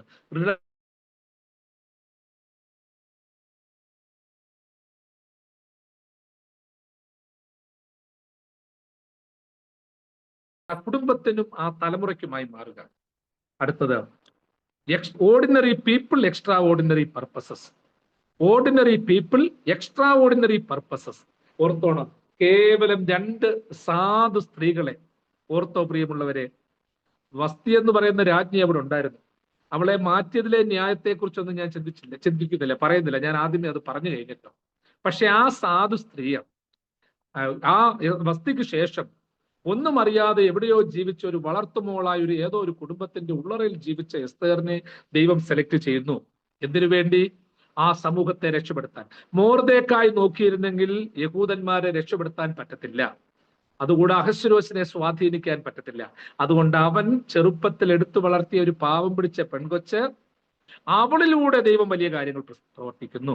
കേവലം ഒരു കൊച്ചു പെൺകുട്ടി രൂത്ത് എന്ന് പറയുന്ന സ്ത്രീയിലൂടെ, വിധവയിലൂടെ ദൈവം ഇസ്രായേലിന്റെ ചരിത്രത്തെ, കർത്താവിന്റെ മനുഷ്യാവതാര പ്രവർത്തനത്തെ മറ്റൊരു രീതിയിലേക്ക് നമുക്ക് കാണിച്ചു തരിക. അതിലൂടെ മനുഷ്യാവതാര നമ്മൾ ഓർത്തോണം, ഇൻകാർണേഷൻ എഫക്റ്റ്, ആ ഒരു സ്പിരിറ്റിലേക്ക് നയിക്കപ്പെടുകയാണ്. ദാവീദിന്റെ വംശത്തിൽ കർത്താവ് ജനിക്കുകയാണ്. അപ്പൊ ഈ രണ്ടെണ്ണത്തിലുമുള്ളത് നമ്മൾ നേരത്തെ പറഞ്ഞതുപോലെ കറേജ് ഇൻ ഡൈവേഴ്സിറ്റി, പ്രതിസന്ധിയിലെ സുസ്ഥിരത, Providence and guidance, faith and trust, redemption and salvation, ordinary people, extraordinary purposes. അപ്പൊ നമ്മളെ കുറിച്ചെല്ലാം അർത്ഥമുണ്ട്. നമ്മൾ പറയത്തില്ലയോ, കേവലം ഒരു കഴുതി അയക്കാൻ പോയപ്പോൾ പറഞ്ഞു, കർത്താവിന് ഇതിനെ കൊണ്ട് ആവശ്യമുണ്ട്. കർത്താവിന് ആവശ്യമില്ലാത്തതൊന്നുമില്ല. എന്നെ നിങ്ങളെയും കർത്താവ് സൃഷ്ടിച്ചിട്ടുണ്ടേലുണ്ടല്ലോ ഒരു ലക്ഷ്യം. നമ്മൾ പരാതിപ്പെടേണ്ട, എന്തിനാ എന്നെ സൃഷ്ടിച്ചേക്കുന്നത്, എനിക്ക് ജന്മം തന്നെ എന്തിനാ, എന്നെ കൊന്നാ പോരെ, അല്ലെ ഞാനങ്ങ് നശിച്ചാൽ പോരെ. അങ്ങനെയല്ല. നമ്മളെക്കുറിച്ച് ദൈവത്തിന് ഒരു പദ്ധതിയുണ്ട്. ആ പദ്ധതി ഘട്ടം ഘട്ടമായി നിറവേറുവാനുള്ളൊരു അനുഭവം ഉണ്ടാകണം. ഇനി അടുത്തതായിട്ട്, അപ്പം നമ്മൾ എസ്തേറിന്റെ പുസ്തകത്തിലെ കോമൺ തീംസ് അല്ല പ്രധാനപ്പെട്ട ചിന്തകൾ പറഞ്ഞു. രൂത്തിന്റെ പുസ്തകത്തിലെ പ്രധാനപ്പെട്ട ചിന്തകൾ പറഞ്ഞു. മൂന്നാമത് പറഞ്ഞത് ഈ രണ്ട് പുസ്തകത്തിലും കോമൺ ആയിട്ടുള്ള വിഷയങ്ങളെ കുറിച്ച് പറഞ്ഞു. ഇനി ഒരു കാര്യം കൂടി പെട്ടെന്ന് പറഞ്ഞ് ഞാൻ നിർത്തുകയാണ്. ഈ പുസ്തകത്തിലെല്ലാം നമ്മൾ ഓർത്തോണം, ചില ലിറ്റേർജിക്കൽ തീംസ് ഉണ്ട്. Liturgical, social, biblical, historical aspects ഉണ്ട്. അത് ഞാൻ വളരെ പെട്ടെന്നൊന്ന് പറഞ്ഞു വിടാം. പെട്ടെന്നൊന്ന് നിങ്ങളൊന്ന് നോട്ട് ചെയ്ത് വെച്ചേച്ചാൽ മതി. ഈ രണ്ട് പുസ്തകത്തിലെ ലിറ്റേർജിക്കൽ തീംസ് എന്തൊക്കെയാണ്? അതായത് നമ്മുടെ ആരാധനാപരമായ കാര്യങ്ങൾ പ്രധാനമായിട്ട് പറയുന്നത്, രൂത്തിന്റെ പുസ്തകത്തിലെ ഒരു ലിറ്റേർജിക്കൽ തീമായിട്ട് പറയുന്നത് harvest of love. Harvest of love chapter രൂത്തിന്റെ 1ഉം 2ഉം അധ്യായങ്ങളിൽ അതാ പ്രധാനമായിട്ട് പറയുന്നത്. ഒരു സ്നേഹത്തിന്റെ ഒരു വലിയൊരു ഒരു ഹാർവെസ്റ്റിംഗ് സീസൺ അവിടെ നടക്കുന്നത്. അതൊരു വലിയൊരു ലിറ്റേർജിക്കൽ തീമാണ് കേട്ടോ. കർത്താവിന്റെ മനുഷ്യാവതാര പ്രവർത്തനങ്ങളിൽ സ്നേഹം എന്ന് പറയുന്ന ഒരു വലിയൊരു അനുഭവമാണ്. Focusing on the harvest theme. അതായത് ഹാർവെസ്റ്റ് ഓഫ് ലവ് എന്ന് പറയുന്നത് നമ്മൾ പറയുന്നുണ്ടല്ലോ, അന്നത്തെ കാലത്ത് എന്തെങ്കിലുമൊക്കെ കൊയ്തുകൊണ്ട് പോയാൽ എല്ലാം കൊയ്തെടുക്കരുത്, കുറച്ചൊക്കെ മാത്രമേ എടുക്കാവൂ, കുറച്ച് പാവങ്ങൾക്ക് വിട്ടേക്കണം. ഒരു സ്നേഹത്തിന്റെ ഒരു ഹാർവെസ്റ്റ്, ഒരു വിളയെടുപ്പ്. പിന്നെ എസ്തേറിന്റെ പുസ്തകത്തിൽ പറയുന്നുണ്ട് പൂരിം സെലിബ്രേഷൻ. യഹൂദന്മാരുടെ ചെറിയ പെരുന്നാളുകളിൽ ഒന്നാണ് പൂരിം എന്ന് പറയുന്ന പെരുന്നാൾ. അതായത് എസ്തേറിന്റെ പുസ്തകത്തിലെ ലിറ്റേർജിക്കൽ തീം, അതായത് പൂരിം എന്ന് പറയാം. പൂരിം യഹൂദന്മാർക്ക് പെസഹ, പെന്തക്കോസ്തി, കൂടാര പെരുന്നാൾ എന്ന് പറയുന്നത് പോലെ പല പെരുന്നാളുകളിൽ, അതായത് ഒരു ചെറിയ പെരുന്നാളാണ് പൂരിം പെരുന്നാൾ. അതായത് എസ്തേർ 9:20 തൊട്ട് 32 വരെ പറയുന്നുണ്ട്. അതെന്ന് പറയുന്നത് ജോയ് ആൻഡ് സെലിബ്രേഷൻ ഓഫ് പൂരിം. ആ പൂരിം എന്ന് പറയുന്ന ഉത്സവം, അത് ഈ ഉത്സവങ്ങളും പെരുന്നാളുകളും ഒക്കെ കർത്താവിനാൽ നിയമിക്കപ്പെട്ടതാണ്. അത് നമ്മുടെ സഭയിലെ പാരമ്പര്യത്തിലുമുള്ളതാണെന്ന് ഓർപ്പിക്കാൻ. ഇതിന്റെ സോഷ്യൽ തീം, ഒന്ന് പറഞ്ഞല്ലോ, ലിറ്റേർജിക്കലിനകത്ത് പറയുന്നത് രൂത്തിന്റെ പുസ്തകത്തിൽ ഹാർവെസ്റ്റ് ഓഫ് ലവ് എന്ന് പറയുന്ന ഒരു കൺസെപ്റ്റ്, ഒരു ഉത്സവം അവരുടെ വലിയൊരു പെരുന്നാൾ പോലെ കൊണ്ടാടുന്നു. എസ്തേറിന്റെ പുസ്തകത്തിൽ പൂരിം സെലിബ്രേഷൻ, PURIM സെലിബ്രേഷൻ. രണ്ട് സോഷ്യൽ തീംസ്, ഇതിന്റെ സാമൂഹ്യമായ ചില തീംസ് ഇതിന്റെ അകത്തുണ്ട്. രൂത്തിന്റെ പുസ്തകത്തിലെ ഇൻക്ലൂഷൻ ആൻഡ് അക്സെപ്റ്റൻസ്. അതായത് രൂത്തിന്റെ പുസ്തകം 1:16-17 നമ്മൾ നേരത്തെ ചിന്തിച്ചതാണ്, നിങ്ങൾ നോട്ട് ചെയ്തിട്ടുള്ളതാണ്. അതായത് Ruth emphasising Ruth's integration into Israelite society. അവർക്കൊരു ഇന്റഗ്രിറ്റി ഉണ്ടായിരുന്നു. ആരോട്? Israelite society. അപ്പോൾ നമ്മൾ പറയത്തില്ല ഇതിന്റെ സാമൂഹ്യമാനം എന്ന് വെച്ചാൽ തന്റെ സംസ്കൃതിയോട്, തന്റെ രാജ്യത്തോട്, സമൂഹത്തോട് രൂത്തിനൊരു താല്പര്യം ഉണ്ടായിരുന്നു. എസ്തേറിന്റെ കാര്യം പറയുന്നു ഐഡന്റിറ്റി ആൻഡ് കറേജ് എന്ന് വെച്ച് കഴിഞ്ഞാല് എസ്തേറിന്റെ പുസ്തകം 4-ാം അധ്യായം 13 തൊട്ട് 16 വരെ, എസ്തേർ ചാപ്റ്റർ 4 വേഴ്സസ് 13-16. അതിൽ പ്രധാനമായിട്ട് പറയുന്നത് exploring Esther's bravery and identity as a Jewish queen. എന്ന് വെച്ചാൽ അവൾക്കൊരു ജൂയിഷ് ഐഡന്റിറ്റി ഉണ്ട്. ഇപ്പോൾ അവൾ അഹശ്വേരോശിന്റെ രാജ്ഞിയായി മാറി. പക്ഷെ അവൾ എപ്പോഴും കാണിച്ചിരുന്നു അവളുടെ ഒരു വലിയൊരു ഒരു ഐഡന്റിറ്റി. താൻ നേരത്തെ നമ്മൾ സൂചിപ്പിച്ചതുപോലെ ഒരു സാമൂഹ്യമാനം. നമ്മൾ എവിടെ പോയാലും, നിങ്ങളിപ്പോ ന്യൂസിലൻഡിലാണ്, ഞാൻ ആമുഖമായിട്ട് പറഞ്ഞല്ലോ, ന്യൂസിലൻഡിലാണ്, ലോകത്തിലെ വിവിധ ആളുകളുമായിട്ട് ബന്ധപ്പെടുന്നവരാണ്. പക്ഷെ എങ്കിലും നിങ്ങളുടെ ഐഡന്റിറ്റി നിങ്ങൾ കളയരുത്. നിങ്ങളുടെ ജീവിതത്തിൽ, ഭക്ഷണത്തിൽ, നൊയമ്പനുഷ്ഠാനത്തിൽ, ആരാധനയിൽ, ഇവിടെ വരുമ്പോൾ ഓർക്ക് എന്തിനാ ഈ ആരാധന, ഈ പ്രാർത്ഥന എന്നൊക്കെ തോന്നും. ഇതിനൊരു വലിയൊരു സാമൂഹ്യ മാനമാണ്. അപ്പൊ രൂത്തിന്റെ പുസ്തകത്തിലെ സാമൂഹ്യ മാനം എന്ന് പറയുന്ന ഇൻക്ലൂഷൻ ആൻഡ് അക്സെപ്റ്റൻസ് ആണ്. ഞാൻ പറഞ്ഞില്ല, അവളുടെ ആ സൊസൈറ്റിയോട് തോന്നിയ ഒരു ഇന്റഗ്രേഷൻ. എസ്തേറിന്റെ പുസ്തകത്തിലെ എന്ന് പറയുന്നത് അവളുടെ ഒരു അസാമാന്യമായ ഒരു ധൈര്യം, അവളുടെ സമൂഹത്തോട് കാണിച്ച ഐഡന്റിറ്റി, അവർ ഐഡന്റിഫൈ ചെയ്യുക, to identify with his community. ഇനി ബിബ്ലിക്കൽ തീംസ് നമ്മൾ നേരത്തെ പറഞ്ഞതുപോലെ അതിനെക്കുറിച്ച് കൂടുതൽ പറയേണ്ട. രൂത്തിന്റെ പുസ്തകത്തിലെ പ്രധാനമായിട്ട് റിഡംഷൻ ആൻഡ് ഫാമിലി, പ്രധാനമായിട്ട് ഓർത്തോണം. ആ ഒരു ഫാമിലി, ഒരു പറയുന്നത് അമ്മായിയമ്മയോട്, അമ്മായിയപ്പനോട്, അല്ലെങ്കിൽ അമ്മായിയമ്മയോട്, കുടുംബത്തോട്, തലമുറയോട്, അവരുടെ സംസ്കൃതിയോട്, നീ മരിക്കുന്ന അടക്കപ്പെടുന്നിടത്ത് ഞാൻ അടക്കപ്പെടുമെന്ന് പറയുമ്പോൾ, നിന്റെ ജനം എന്റെ ജനമാണെന്ന് പറയുമ്പോൾ, ആ ഒരു വലിയൊരു ബിബ്ലിക്കൽ തീം, ഒരു ലീനിയേജ് ആണ് കേട്ടോ. അതായത് ഓർത്തോണം, the themes of redemption, family and lineage എന്ന് പറയുന്ന ആ ഒരു കൺസെപ്റ്റ് ഓർത്തോണം. എസ്തേറിന്റെ പുസ്തകത്തിൽ പറയുന്നത് providence and deliverance, biblical themes. അതായത് ദൈവത്തിന്റെ ഒരു വീണ്ടെടുപ്പലും ദൈവത്തിന്റെ കരുതലും. അത് ഞാൻ കൂടുതൽ പറയുന്നില്ല. ഇതിന്റെ ഹിസ്റ്റോറിക്കൽ തീംസ് രൂത്തിന്റെ പുസ്തകത്തിലെ, അതായത് അന്നത്തെ കാലത്തെ ഓർത്തോട്ട്, ഇത് പറയുമ്പോൾ നിങ്ങൾ ശ്രദ്ധിച്ചോണം കേട്ടോ, അന്നത്തെ ഹിസ്റ്ററി, അതിന്റെ ചരിത്രം. ഏൻഷ്യന്റ് ഇസ്രായേലൈറ്റ് സൊസൈറ്റി, അതായത് അന്നത്തെ കാലത്തെ ഇസ്രായേലിയ സമൂഹം പുലർത്തിയിരുന്ന ചില തിന്മകൾക്കിടയിൽ പുലർത്തിയ ചില നന്മകളുണ്ട്. ഇപ്പൊ രൂത്തിന്റെ കാര്യം പറയുമ്പോൾ രൂത്ത് മാത്രമെന്നല്ല, അങ്ങനെയുള്ള ഒരു പിന്തുടർച്ച അന്നത്തെ സമൂഹത്തിലുണ്ട്. അങ്ങനെ ഒരു കൾച്ചർ ഉണ്ടെന്ന് പ്രത്യേകിച്ച് ഓർപ്പിക്കുന്ന ഒരു അനുഭവം. അതുകൊണ്ട് ഓർത്തോണം, നമ്മുടെ സമൂഹത്തിലൊക്കെ ചില നന്മകളുണ്ട്, ചില തുടർച്ചകളുണ്ട്, പിന്തുടർച്ചകളുണ്ട്. മനസ്സിലായല്ലോ? നമ്മുടെ ചരിത്രം, ചിലർ ഓർക്കും എന്തിനാ ചരിത്രം, എന്തിനാ ട്രഡീഷൻ, എന്തിനാ? പക്ഷെ ചരിത്രവും പാരമ്പര്യവും ഒക്കെ നമുക്ക് വേണം, വിശ്വാസത്തോടൊപ്പം തന്നെ പ്രധാനം. അതൊരു ഹിസ്റ്റോറിക്കൽ ഏൻഷ്യന്റ് ഇസ്രായേലൈറ്റ് സൊസൈറ്റി. അതുകൊണ്ട് അവൾ ആ ഒരു പ്രത്യേകമായ തലത്തിലേക്ക് മാറ്റപ്പെട്ടപ്പോൾ ഇസ്രായേലിന്റെ ചരിത്രത്തെ മൊത്തം സ്വാധീനിക്കുന്ന തലത്തിലേക്ക് മാറുക. അടുത്തതായിട്ട് ഹിസ്റ്റോറിക്കൽ തീം, എസ്തേറിന്റെ പുസ്തകത്തിൽ Persian empire and Jewish diaspora. Persian empire and Jewish diaspora എന്ന് വെച്ചാൽ ഒരു വാക്ക് അതിനെക്കുറിച്ച് പറയാറുണ്ട്. പേർഷ്യൻ സാമ്രാജ്യത്തിലെ ചക്രവർത്തി, പക്ഷെ അവിടെ ചിതറിപ്പാർക്കുന്ന ഇസ്രായേലിയരുണ്ട്. അതായത് ഇസ്രായേൽക്കാരെയൊക്കെ അടിമകളായിട്ട് കൊണ്ടുപോയിട്ടുണ്ട്. അവര് അന്നത്തെ കാലത്തെ റോമാക്കാരുടെ പീഡനം കൊണ്ട്, ക്രിസ്തുവിന്റെ ക്രൂശുമരണത്തിന് ശേഷം ഉള്ള കാലത്ത് അവർ പല ചക്രവർത്തിമാരുടെ പീഡനം കൊണ്ട് ലോകത്തിന്റെ അറ്റത്തോളം ചിതറിപ്പെട്ടു. അങ്ങനെ പേർഷ്യൻ എംപയറിൽ, സാമ്രാജ്യത്തിൽ എത്തപ്പെട്ട, അതായത് ഹിന്ദുദേശം മുതൽ കൂശ് വരെ നീണ്ടു നിന്ന പ്രദേശത്ത് ചിതറിക്കിടന്ന ഇസ്രായേൽക്കാരുണ്ടായിരുന്നു. അപ്പം ആ ജനത്തിന്റെ ഒരു ചരിത്ര പഠനം കൂടിയായിരുന്നു. മനസ്സിലായോ? അപ്പം ഹിസ്റ്റോറിക്കൽ തീംസില് രൂത്തിന്റെ പുസ്തകത്തിൽ ഏൻഷ്യന്റ് ഇസ്രായേലൈറ്റ് സൊസൈറ്റിയെ കുറിച്ച് പ്രത്യേകിച്ച് പറയുമ്പോൾ, അവരുടെ ബാക്ക്ഗ്രൗണ്ടുകളെ കുറിച്ച് പറയുമ്പോൾ, എസ്തേറിന്റെ പുസ്തകത്തിൽ പ്രധാനമായിട്ട് പറയുകയാണ് പേർഷ്യൻ എംപയറിനെ സംബന്ധിച്ചും അതോടൊപ്പം തന്നെ അവിടെ ഉണ്ടായിരുന്ന ഇസ്രായേൽക്കാരുടെ വീണ്ടെടുപ്പ്, അവരുടെ ജീവിതചര്യകൾ, അവരുടെ ഒരു ഫാമിലി ബാക്ക്ഗ്രൗണ്ട്, അവരുടെ ആ ഒരു റിഡംപ്റ്റീവ് എക്സ്പീരിയൻസസ്. ബിബ്ലിക്കൽ തീംസ് ഞാൻ പറഞ്ഞു. റിഡംഷൻ, അതായത് രൂത്തിന്റെ പുസ്തകത്തിൽ റിഡംഷൻ, വീണ്ടെടുപ്പ് നമ്മൾ പറഞ്ഞല്ലോ, അതുണ്ട്. കുടുംബവുമായിട്ടുള്ള ബന്ധത്തിൽ എസ്തേറിന്റെ പുസ്തകത്തിൽ ദൈവത്തിന്റെ ഒരു കരുതല്, അതായത് പ്രൊവിഡൻസ് ആൻഡ് ഡെലിവറൻസ് എന്ന് പറയുന്ന തീംസിനെ കുറിച്ച് പറഞ്ഞു. സോഷ്യൽ തീമായിട്ട് നമ്മൾ പറഞ്ഞു അന്നത്തെ കാലത്ത് ഒരു ഇൻക്ലൂഷൻ ആൻഡ് അക്സെപ്റ്റൻസ്. എസ്തേറിന്റെ പുസ്തകത്തിൽ ഐഡന്റിറ്റി ആൻഡ് കറേജ് എന്ന് വെച്ചാൽ to identify with his community, with her community എന്നുള്ള കൺസെപ്റ്റ് ഞാൻ പറഞ്ഞു. ലിറ്റേർജിക്കൽ തീംസിനകത്ത് പറഞ്ഞു ഹാർവെസ്റ്റ് ഓഫ് ലവ് എന്ന് പറയുന്ന കൺസെപ്റ്റ് 21-ലും 2-ലും പറഞ്ഞിരിക്കുന്നത് പോലെ, അതായത് ഓർത്തോണം, വിട്ടുകൊടുക്കുക, അതായത് അരികു ചേർത്ത് കൊയ്യരുത്, വിട്ടുകൊടുത്തേക്കുക, പാവങ്ങളെ സഹായിക്കണം, പാവങ്ങളെ കരുതണം എന്നുള്ളതൊരു ഉത്സവം പോലെ അവർ കൊണ്ടാടി. അതോടൊപ്പം തന്നെ എസ്തേറിന്റെ പുസ്തകത്തിൽ പൂരിം എന്ന് പറയുന്ന വലിയ സന്തോഷത്തിന്റെ പെരുന്നാൾ, അതായത് എന്താ പറയുന്നത്, വെളിച്ചത്തിന്റെയും സന്തോഷത്തിന്റെയും പെരുന്നാളായ പൂരിം പെരുന്നാള്, പ്രകാശം കമ്മ്യൂണിക്കേറ്റ് ചെയ്യുന്ന ആ പെരുന്നാള്, അത് പ്രത്യേകിച്ച് എസ്തേറിന്റെ പുസ്തകത്തിൽ നിന്ന് നമുക്ക് കാണാൻ പറ്റും. അപ്പൊ ചുരുക്കത്തിലെ വാക്കുകളെ നിർത്തട്ടെ. ഞാൻ 3-4 കാര്യങ്ങൾ പറഞ്ഞു. ചില പ്രധാനപ്പെട്ട, ലാസ്റ്റിൽ പറഞ്ഞത് ലിറ്റേർജിക്കൽ, സോഷ്യൽ, ബിബ്ലിക്കൽ, ഹിസ്റ്റോറിക്കൽ തീംസിനെ കുറിച്ച് പറഞ്ഞ് ഈ 2 പുസ്തകത്തിലെയും പറഞ്ഞു.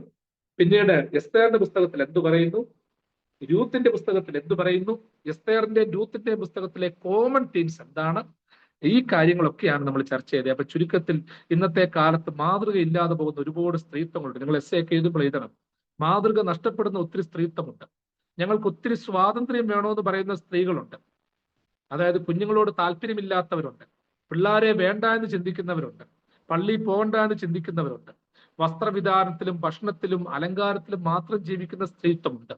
എന്നാൽ അതല്ല, നിങ്ങൾ സന്തോഷത്തോടെ ജീവിക്കണം, സമാധാനത്തോടെ ജീവിക്കണം, നല്ല ഭക്ഷണം കഴിക്കണം, സോഷ്യൽ ഗ്യാതറിങ്സ് ഉണ്ടാകണം.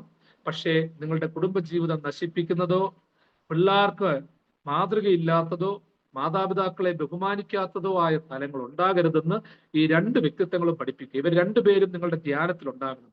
ദൈവസന്നിധിയിൽ എപ്പോഴും പ്രാർത്ഥിച്ചോണം, എന്റെ ദൈവമേ, എസ്തേറിനെ പോലെയും രൂത്തിനെ പോലെയും പ്രതിസന്ധികളിലും നിന്നെ സ്തുതിക്കുവാനിടയാകണം. എസ്തേറും രൂത്തും സഹിച്ച വേദനയൊന്നും ഞാൻ സഹിക്കുന്നില്ല. എന്തുമാത്രം പ്രതിസന്ധിയിലൂടെ അവർ കടന്നുപോയി. ഇന്ന് നിങ്ങളുടെ ജീവിത പങ്കാളികൾ ഉണ്ടാകാം, ചിലരൊക്കെ മരിച്ചുപോയി കാണാം, സ്നേഹവും കരുതലും ഇല്ലാത്തവരും ഉണ്ടാകാം. പക്ഷേ ഇവരതിനെയൊക്കെ എങ്ങനെ അതിജീവിച്ചു? ഇടയ്ക്ക് സമയം കിട്ടുമ്പോൾ ഈ പുസ്തകം എടുത്തൊന്ന് വായിക്കണം കേട്ടോ. അമ്മായിമ്മയോട് സ്നേഹമില്ലാതിരിക്കുമ്പോൾ ആ അമ്മായിയമ്മ പറഞ്ഞ വാചകം, പ്രത്യേകിച്ച് അമ്മായിയമ്മയോട്, മോളെ നീ പൊയ്ക്കോ. ചിലപ്പോൾ നമ്മുടെ ജീവിതത്തിലും ചിലപ്പം ജോലിയും കൂലിയൊക്കെ കിട്ടിക്കഴിയുമ്പോൾ നിങ്ങളുടെയൊക്കെ സ്വന്തം ബന്ധത്തിൽപ്പെട്ടവരൊക്കെ നാട്ടിലൊക്കെ കാണും, സമയം പോലും നിങ്ങൾക്ക് കിട്ടത്തില്ല. സമയം പോലും കിട്ടത്തില്ലെങ്കിലും ഒരു കാര്യം ആലോചിച്ചോണം, ഹൃദയംഗമായിട്ട് ഓർത്തോണം, അവരെയൊക്കെ കരുതാനും വിളിക്കാനും സാധിക്കണം. മാതാപിതാക്കളൊക്കെ നാട്ടിലുണ്ട്, ബന്ധുമിത്രാദികളൊക്കെ നാട്ടിലുണ്ട്. കരുതേണ്ടവരെ കരുതുക, സ്നേഹിക്കേണ്ടവരെ സ്നേഹിക്കുക, നന്മ ചെയ്യേണ്ടവർക്ക് നന്മ ചെയ്യുക. ഇതൊക്കെ ചെയ്യുമ്പോൾ ദൈവം നിങ്ങളുടെ തലമുറകളെ അനുഗ്രഹിക്കും. അല്ലാത്ത പക്ഷം ഇപ്പൊ ഇങ്ങനെയൊക്കെ അങ്ങ് പോകും കേട്ടോ, ഒരു കുഴപ്പമില്ല. ഇപ്പൊ കുറച്ചു നാളൊക്കെ ഇങ്ങനെ പോകും. പിന്നീട് നമ്മൾ അതിനെക്കുറിച്ച് ഓർത്ത് ഭാരപ്പെടാനിടയാകും. ഇതൊരു പഠനത്തിനും ജീവിത ദർശനത്തിനുമുള്ള മാർഗമായി തീരട്ടെ എന്ന് പ്രാർത്ഥിക്കുന്നു. പ്രത്യേകിച്ച് ന്യൂസിലൻഡ് സോണിലുള്ള എല്ലാ മർദ്ദമറിയം സമാജാംഗങ്ങളെയും എൻ്റെ സ്നേഹവും താല്പര്യവും അറിയിക്കുന്നു. പ്രത്യേകിച്ച് എന്നെ ഇവിടേക്ക് ഇതിനുവേണ്ടി ക്ഷണിച്ച പ്രിയപ്പെട്ട ഷിനോസാം അച്ഛനെ കോളേജിൽ എൻ്റെ തൊട്ട് ജൂനിയർ ആയിരുന്നു, ഇമ്മീഡിയറ്റ് ജൂനിയർ ആയിരുന്നു, സെമിനാരിയിൽ എൻ്റെ ജൂനിയർ ആയിരുന്നു. ഞങ്ങൾ ഒരേ കാലഘട്ടത്തിലെ ഹൃദയംഗമായിട്ട് സ്നേഹത്തോടായിരുന്ന വ്യക്തിത്വങ്ങളാണ്. അച്ഛനെ പ്രാർത്ഥനയോട് ഞാൻ ഓർക്കുകയാണ്. അവിടുത്തെ ശുശ്രൂഷകളൊക്കെ അനുഗ്രഹമാകാൻ ദൈവം അച്ഛനെ സഹായിക്കട്ടെ. ദൈവം നിങ്ങളെല്ലാവരെയും തന്റെ വലങ്കരം നീട്ടി വാഴ്ത്തി അനുഗ്രഹിക്കുമാണ്.